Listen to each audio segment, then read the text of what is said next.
Good morning दोस्तों। तो आप सभी का कल 12th फिजिक्स का पेपर था। आई होप कि सब आप लोग कल बहुत दुख हो चुके होंगे, कोई बच्चे खुश होंगे।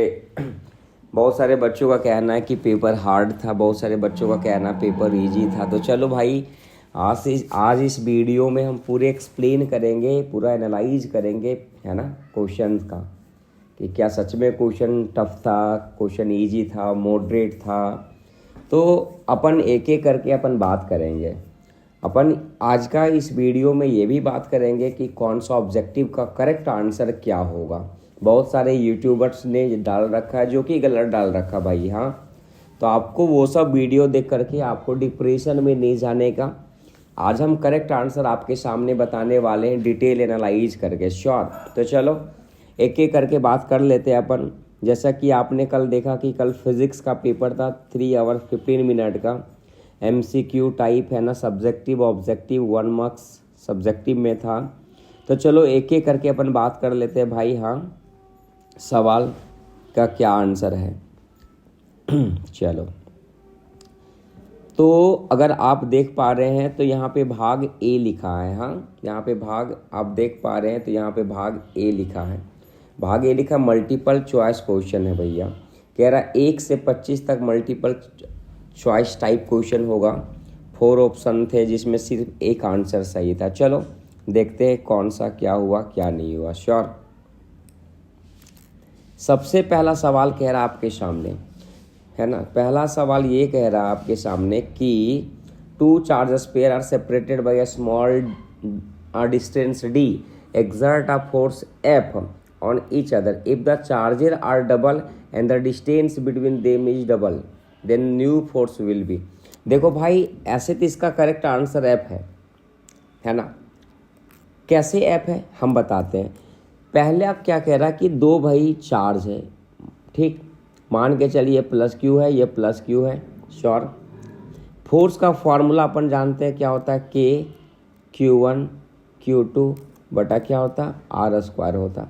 ये दोनों के बीच का दूरी अपन मान लेते हैं R है भैया। श्योर? ये इक्वेशन नंबर आपके सामने 1 हो गया। कह रहा कि इफ द चार्जेज का मतलब क्या कि ये दोनों चार्ज Q1 और Q2 है, उसको डबल कर दिया गया। मतलब अब जो Q1 था वो अब 2Q1 हो जाएगा, जो Q2 था वो 2Q2 हो जाएगा। और ये दोनों के बीच का दूरी को भी क्या कर दिया भाई, डबल कर दिया। मतलब जो R था वो 2R हो गया और इसका स्क्वायर करेंगे और इसको अपन मान लेते हैं F1 मान लेते हैं। अब ये कह रहा है F1 और F के बीच का रिश्ता क्या होगा। तो भाई दोनों को डिवाइड करेंगे तो ऊपर वाला टर्म K/Q1, यहाँ पे K छूट गया, K कट जाएगा, Q1 कट गया। अच्छा, 2 दूना 4 और नीचे भी 2 का स्क्वायर करेंगे तो ये पूरा का पूरा कट गया। ओवरऑल मिला करके आप देखोगे तो क्या ये F1 बराबर जो है क्या F के बराबर नहीं आ गया। तो करेक्ट आंसर क्या होगा, 1 होगा। श्योर? चलो आप मिला लेंगे कौन सा था, है ना। चलो नेक्स्ट सवाल कह रहा है the minimum amount of charge observe. So minimum से मिनिमम चार्ज कितना हो सकता है। तो आपको पता है ना 1.6 गुने 10 के पावर -19 कूलम है ना, यहाँ पे माइनस होगा, है ना, -19 कूलम आपको भी पता होगा। श्योर? चलो आगे बढ़ते हैं अपन सवाल नंबर तीसरा की तरफ मूव ऑन कर रहे भाई। कह रहा है कि डाइलेक्ट्रिक कांस्टेंट ऑफ मेटल, आपको भी पता है कितना होता है, इनफाइनाइट होता है ना। मेटल के लिए डाइलेक्ट्रिक कांस्टेंट कितना होता है, इनफाइनाइट होता है। मिला लेंगे आप, सही। चलो भाई, कह रहा है क्या the capacitance of parallel plate capacitor depend upon the, है ना। कह रहा है कि दो पैरेलल प्लेट कैपेसिटर का जो C होता है वो किसके ऊपर डिपेंड करता था। आपको भी पता था ना, एरिया ऑफ द प्लेट, है ना। इसका फॉर्मूला क्या होता था, ε0 A बटा क्या होता था, D होता था भैया। A का मतलब एरिया, थिकनेस पे नहीं था, मास पे नहीं था, डेंसिटी पे नहीं था। अगर डिस्टेंस रहता है ना ये दोनों प्लेट के बीच का डिस्टेंस तो भी आंसर चला जाता, लेकिन वो दिया नहीं था, एरिया दे रखा था। इसीलिए करेक्ट आंसर कौन जाएगा, D जाएगा। श्योर? चलो आगे बढ़ें, 5वां नंबर सवाल अपन मूव ऑन करते हैं। कह रहा 5 मार्क्स सवाल कह रहा है कि आपके सामने in a galvano with a stone bridge if the battery and galvanometer are interchange then the deflection in galvanometer will be.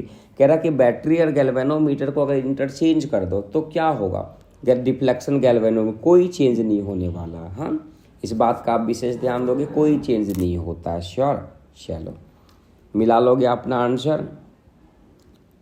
कह रहा है क्या, नेक्स्ट सवाल कह रहा है two copper wire of length L and 2L radii R and 2R respectively then the ratio of their specific resistance. आपको भी पता है ना कि L और 2L दे दिया है, R और 2R दे रखा आपके सामने, तो स्पेसिफिक रेसिस्टेंस का रेशियो पूछा है। आपने पढ़ा होगा इलेक्ट्रिसिटी वाले करंट में, है ना, इलेक्ट्रिसिटी वाले चैप्टर में बहुत सारा हमने सवाल कर रखा था, है ना। तो इस तरह का सवाल का एग्जैक्ट आंसर जो है वो क्या है भैया, 1:1 है। कहने का मतलब ऑप्शन नंबर क्या है, सी है। ठीक, चलो अभी नहीं बता, है ना, अभी बताना उचित नहीं कि कैसे आएगा क्योंकि समय नहीं है। हाँ, और एग्ज़ाम भी ख़त्म हो चुका है, तो अब इस पर डिटेल चर्चा करने का कोई मीनिंग बनता नहीं है।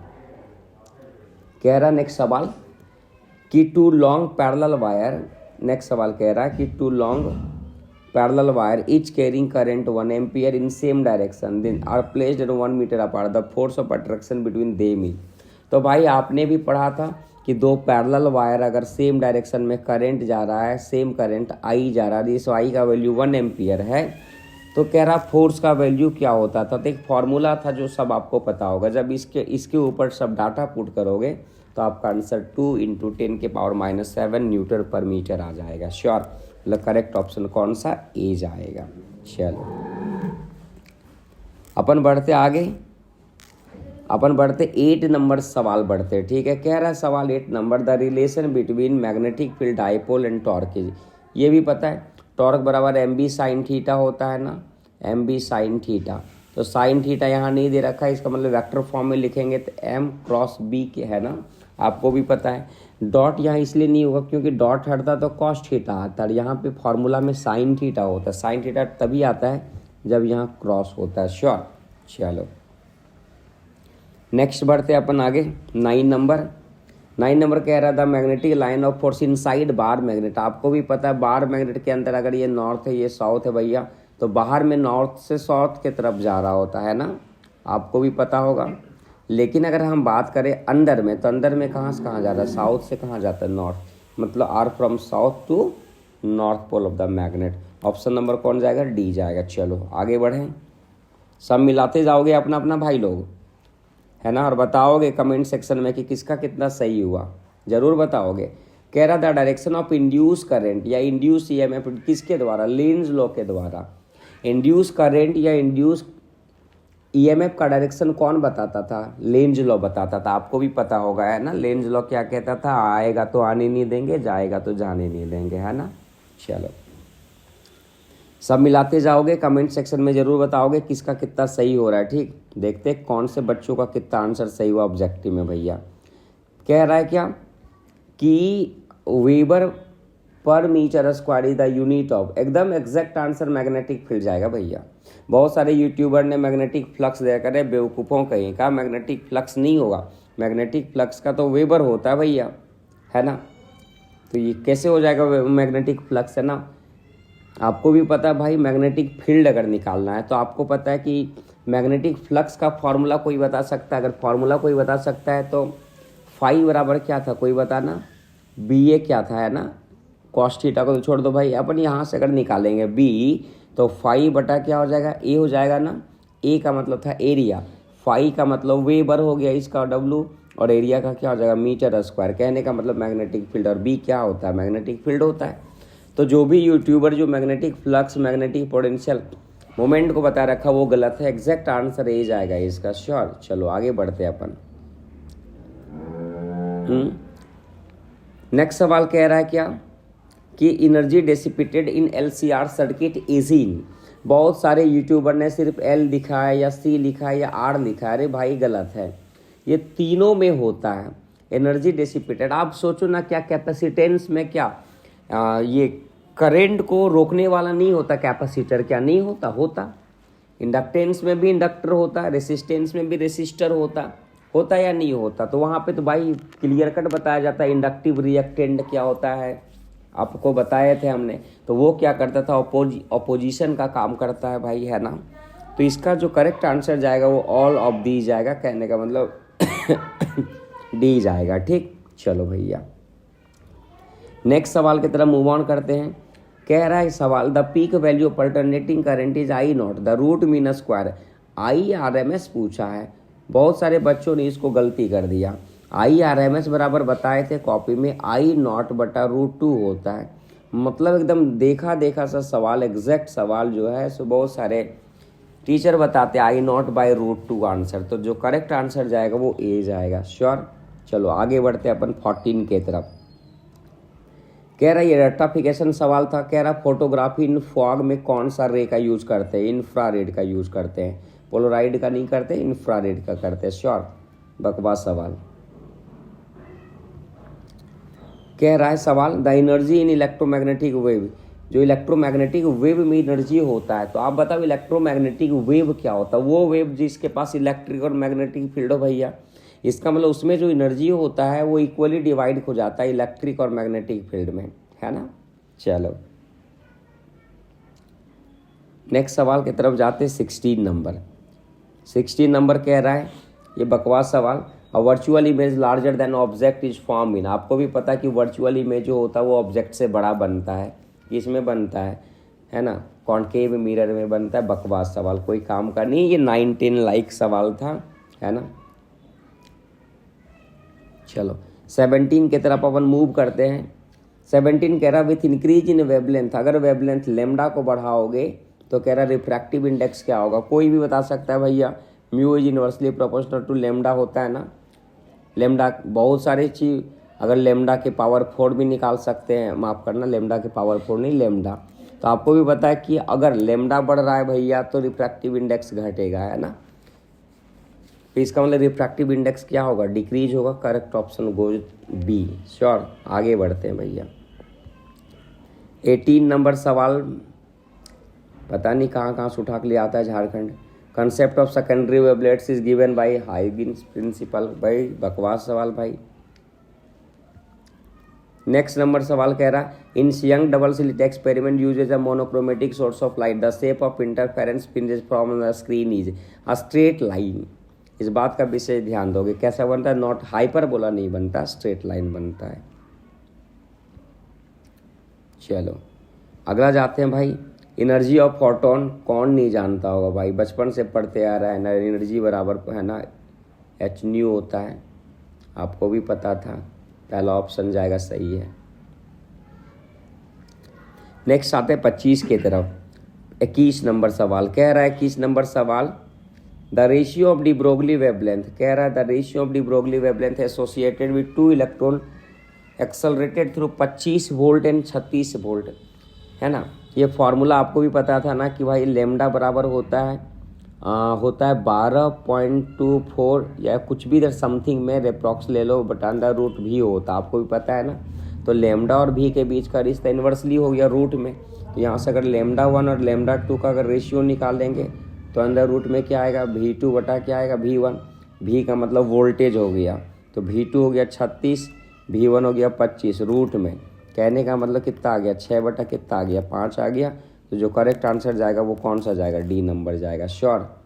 चलो नेक्स्ट मूव करते हैं। कह रहा है सवाल में, नेक्स्ट सवाल कह रहा है the force which causes a scattering of alpha particle in the Rutherford. अरे भैया कितना बार कहे थे कि यहाँ पे पॉजिटिव होता है, यहाँ इलेक्ट्रॉन मूव कर रहा होता है। तो जब कभी भी पॉजिटिव नेगेटिव होता है तो ये दोनों के बीच में, दो चार्जेस के बीच में कूलम्ब्स फोर्स लगता है। तो यहाँ पे जो फोर्स लगने वाला वो कौन सा लगने वाला? कूलम्ब्स फोर्स लगने वाला है ना। सेंट्रीपिटल फोर्स यहाँ कूलम्बिक फोर्स के जैसा बिहेव करता है, कितना बार बताए थे हमने, है ना। तो इसको भी बहुत सारे बच्चों ने गलत कर दिया, न्यूक्लियर फोर्स को मार करके। न्यूक्लियर फोर्स नहीं होगा भाई, ये कैसे होगा, है ना, ये गलत है। कूलम्बिक फोर्स होगा, है ना, आंसर कूलम्बिक फोर्स होगा। चलो नेक्स्ट सवाल की तरफ मूव ऑन करते हैं अपन जाते 23 नंबर सवाल, है ना। 23 नंबर सवाल कह रहा है if the radio active atom emits beta particle then atomic number remain unchange, बिल्कुल सही है ना। बीटा पार्टिकल में एटॉमिक मास जो है एकदम बिल्कुल वही रहता है। चलो आते 25 नंबर सवाल, बकवास सवाल। In P type semiconductor what kind of impurity, है ना, आपको भी पता पी टाइप में है ना वैलेंसी ऑफ 3 ट्राईवैलेंट को डाला जाता है। कुछ जान प्राण नहीं था। सवाल है लास्ट सवाल ऑब्जेक्टिव का आता है, the width of forbidden band is maximum, किसके लिए? नॉन कंडक्टर के लिए होता है ना। नॉन कंडक्टर के बीच में ये गैपिंग जो होता है वो बहुत ज़्यादा होता है, फॉरबिडन गैप एनर्जी बहुत ज़्यादा होता है। तो फॉरबिडन गैप एनर्जी बहुत ज़्यादा होता है ना ये नॉन कंडक्टर। मेटल में तो भैया ओवरलैप कर रहा होता है, सेमी कंडक्टर में थोड़ा उससे ज़्यादा, लेकिन ये नॉन कंडक्टर में बहुत ज़्यादा गैपिंग होता है। तो करेक्ट आंसर कौन सा जाएगा, है ना। चलो आगे अपन मिला लेते हैं। अब 1 मार्क्स का सवाल, 1 मार्क्स का सवाल जो है वो सब्जेक्टिव में दे रखा है। कह रहा सवाल कि भैया what is the name of electrical force active. अरे दो चार्ज के बीच में जो फोर्स लगता है वो कौन सा लगता है भाई? कूलम्बिक फोर्स लगता है ना, खत्म बात है। इसमें कोई सवाल जान प्राण था क्या? नहीं था यार, कैसे कहते थे पेपर हार्ड था। कह रहा next paper, what is the SI unit of capacitance. किसको नहीं पता होगा कि ये कैपेसिटेंस का फैराड होता है, बताओ। कुछ सवाल नहीं था। कह रहा है राइट द रिलेशन, फोर्स का फॉर्मूला बताना। चार्ज पार्टिकल क्यू को मूविंग वेलोसिटी v से भेजा गया है, तो किसको नहीं पता था भैया फोर्स बराबर क्यू v क्रॉस b होता है भाई। लॉरेंज फोर्स वाला फॉर्मूला नहीं याद आ रहा है?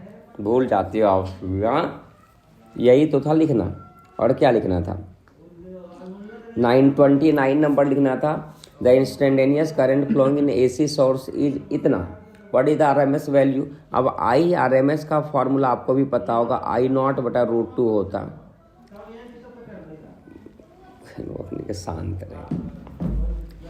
I0 अब यहाँ से हमको I0 निकालना भैया, तो ये फॉर्मूला को इक्वेशन से अगर कोरिलेट करोगे तो क्या होता? I बराबर I0 साइन ओमेगा टी होता या नहीं होता? होता।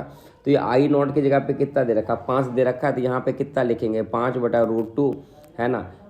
आंसर आ गया। इसको √2 का वैल्यू पुट करोगे आपके सामने आंसर आ जाएगा। हाँ चलो 30 नंबर में कह रहा है कि what electromagnetic wave are used to examine.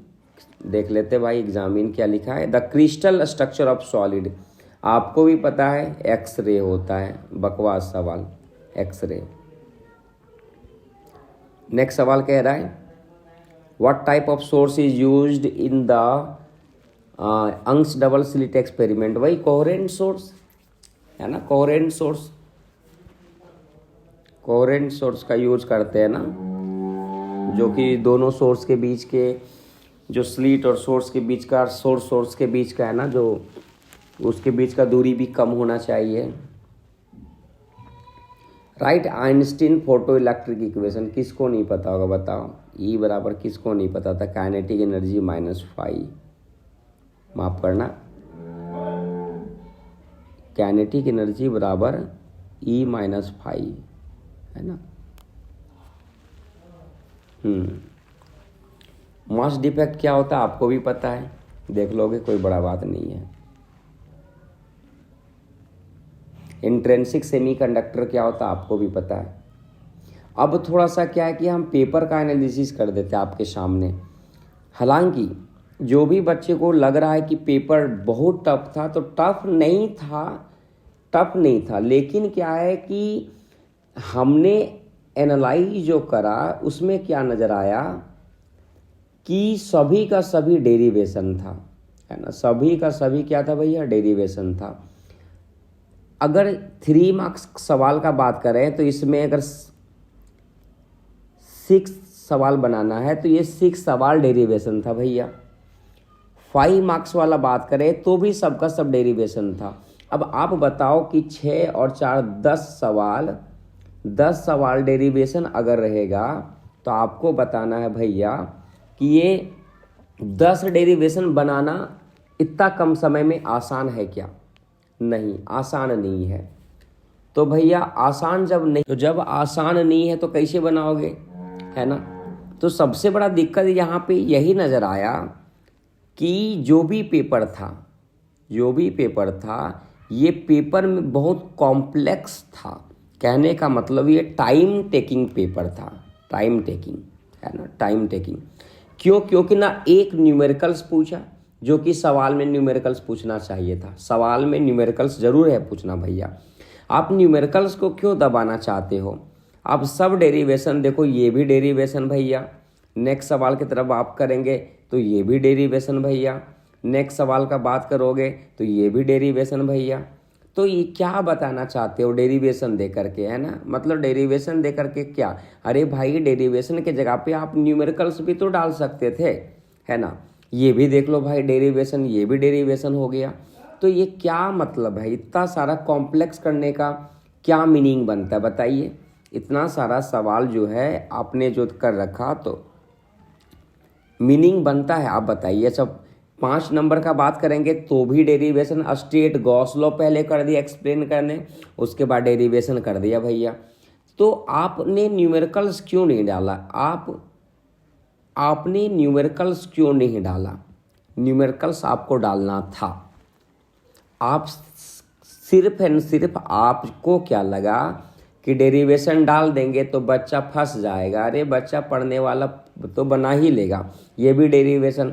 लेकिन दिक्कत क्या है कि समय थोड़ा ज़्यादा लग गया, तो बहुत सारे बच्चों का कंप्लेन भी आ गया कि सर टाइम टेकिंग था, ये भी डेरिवेशन। बताइए मतलब क्या माजरा चल रहा है झारखंड में? एक भी तो सवाल न्यूमेरिकल्स नहीं डाला, सिर्फ डेरिवेशन, ये भी डेरिवेशन। अब बताइए बच्चा डेरिवेशन कहाँ बनाएगा? अच्छा, बच्चा का ये भी कंप्लेन आया कि सर जब एक्स्ट्रा पेज जब हम लोग मांगे तो हम लोग को नहीं दिया गया, नहीं दिया। हाँ, बच्चा लोग कह रहा था नहीं दिया। तो ये क्या मजाक है? आप सब काम आप ही करोगे, सब के सब डेरिवेशन आप दोगे, और आपसे जब पेज मांगेगा बच्चा तो नहीं दोगे? ये कहाँ का नियम है भैया? तो ये गलत बात था।